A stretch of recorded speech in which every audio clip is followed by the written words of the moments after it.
Have you ever felt you're just one decision away from being your own biggest barrier? You see someone walking into a room speaking with poise and you think, how do they do that? It's confidence. It's not magic. It's not luck, but it's a skill. And like any skill, it can be built, practiced, and strengthened. And today we're going to dive into what confidence really means, how to grow from the inside out, and how to use it so it shows up in your life, not just when you feel good, but even when things are messy. First, let's clarify what confidence isn't. It's not pretending you have all the answers. It's not being perfect. It's not overpowering everyone around you. True confidence is knowing who you are. It's showing up even when you don't feel ready. It's having self-respect, being able to trust yourself. It's a belief that even if things don't go precisely as planned, you'll still be okay. Confidence is that steady pulse inside you that says, I can try. And it whispers that if I fail, I'll learn. And maybe more importantly, that you do belong, because you do. Confidence affects everything. It affects your decisions because you make better ones when you trust your judgment. It affects your relationships because you attract healthier ones when you believe you deserve respect and kindness. It affects your resilience because setbacks are less crushing when you see them as jewels and not disasters. And it affects opportunities because if you don't believe you're capable, you won't raise your hand, you won't raise your voice, and you won't get what you want.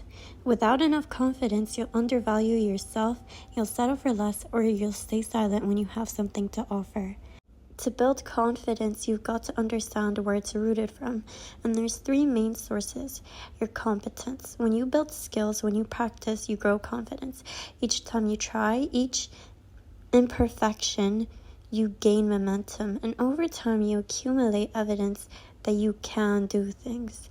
Your self-awareness also matters because you need to know your values, you need to know what you stand for, you need to recognize your strengths and your weaknesses without shame, and clarity about where you want to go helps you stand firm.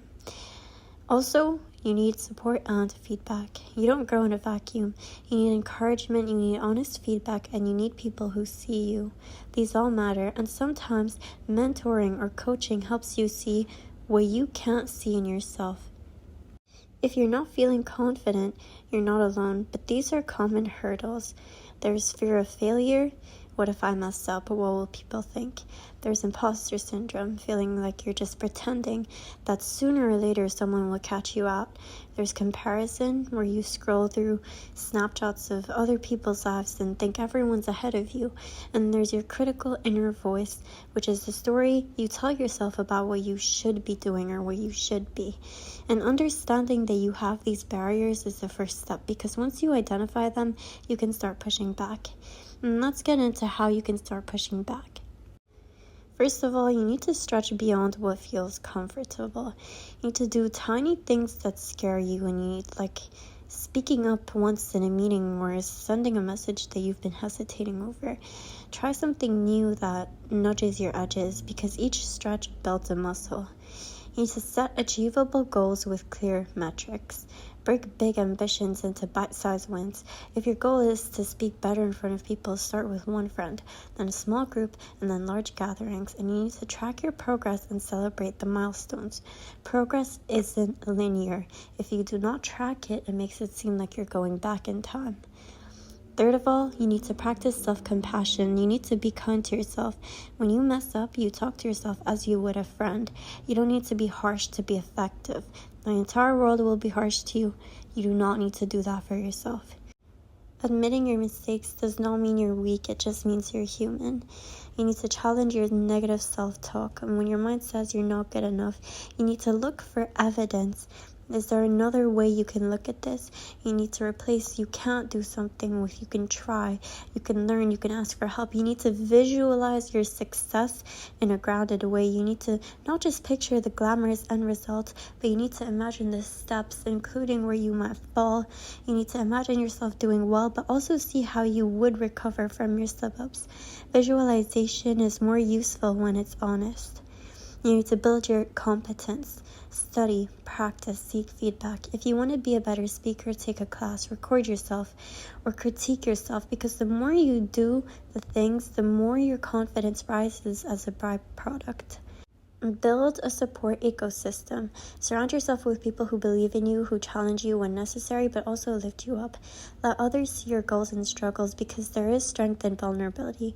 And you might wonder what it looks like for someone to be confident, not in a flashy or boastful way, but in a genuine, grounded, confident way.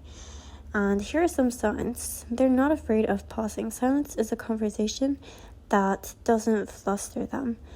They also own their own mistakes. They admit when they mess up and they question what they can do differently. They also celebrate others. Confidence does not need to diminish other people just so you feel large. They also set boundaries, knowing when to say no. A lot of people think that confidence is a fixed trait, but it fluctuates, where some days it's strong and some days it's weak. What matters is that you build habits that raise your baseline over time. Confident people are also not always loud or extroverted. Quiet but thoughtful people can be deeply confident, but they just don't dominate conversations or seek attention because they don't feel like they have to. And if you're confident, you are still going to have doubts because fear and uncertainty are part of the process. Confidence is moving forward despite having these stumbles. Now, being confident is one thing, but maintaining it is a completely different thing.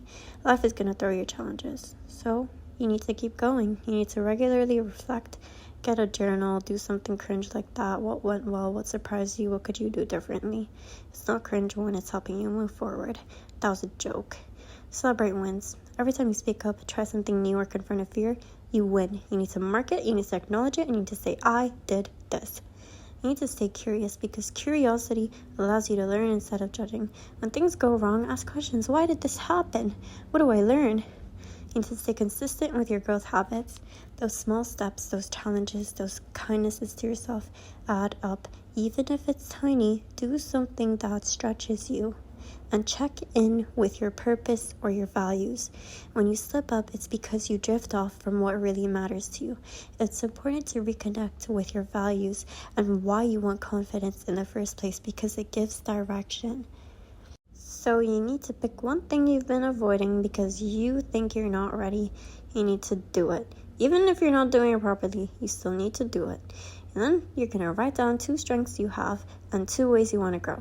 You need to be honest, and you need to then make a small plan to lean into growth. After that, you tell someone you trust what you're working on because sharing gives you accountability and support. Confidence is never about not feeling fear. It's about moving forward despite having fear. It is not about being perfect. It's about daring to show up, to try again, to learn, and to keep doing it. You are a work in progress, and that is powerful. You do not need someone else to affirm you before you step forward. You're allowed to trust yourself, you're allowed to believe in yourself, and you're allowed to act from that belief. And here's your permission slip from someone that isn't you. Your voice matters, your efforts matter, and every time you choose to step forward, even a little bit, you strengthen something inside. I'm gonna just sign off now.